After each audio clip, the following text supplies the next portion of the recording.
آئے میں آپ کو اللہ کا ایک وعدہ بتاتا ہوں، اگر مالدار ہونا چاہتے ہیں، ایک سن لیں ذرا، میں آج 11 چیزیں بیان کر رہا ہوں، یہ 11 چیزوں کا پیکج دے رہا ہوں، جاگنے والے سونے والے سب آج بات سن لیں۔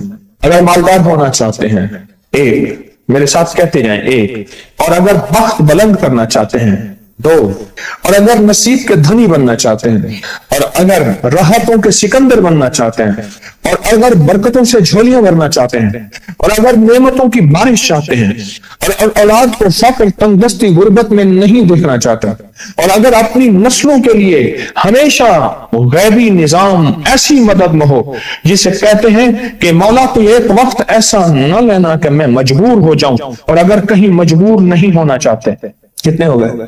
8۔ اور اگر چاہتے ہیں کہ آج جتنا ہے کل اس سے زیادہ زیادہ زیادہ اور زیادہ ہو، چاہتے ہیں؟